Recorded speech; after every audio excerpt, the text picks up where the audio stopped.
قصر عبد المجيد باشا سيف النصر في مدينة ملاو في محافظة المنيا، اللي بناه سنة 1333 هجري 1914 ميلادي، على الطراز التلقيطي اللي هو الكلاسيكي والقوطي والرومي.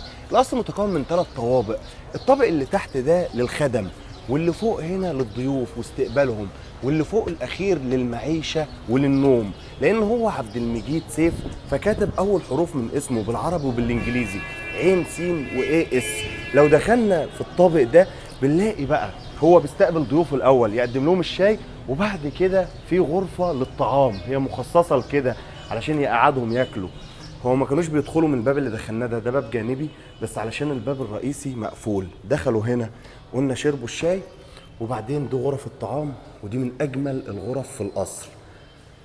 السلم الجميل ده يطلع على فوق، وهنا البيانو ده اللي هو اصلي من عمر القصر نفسه، ومن اجمل التحف هنا.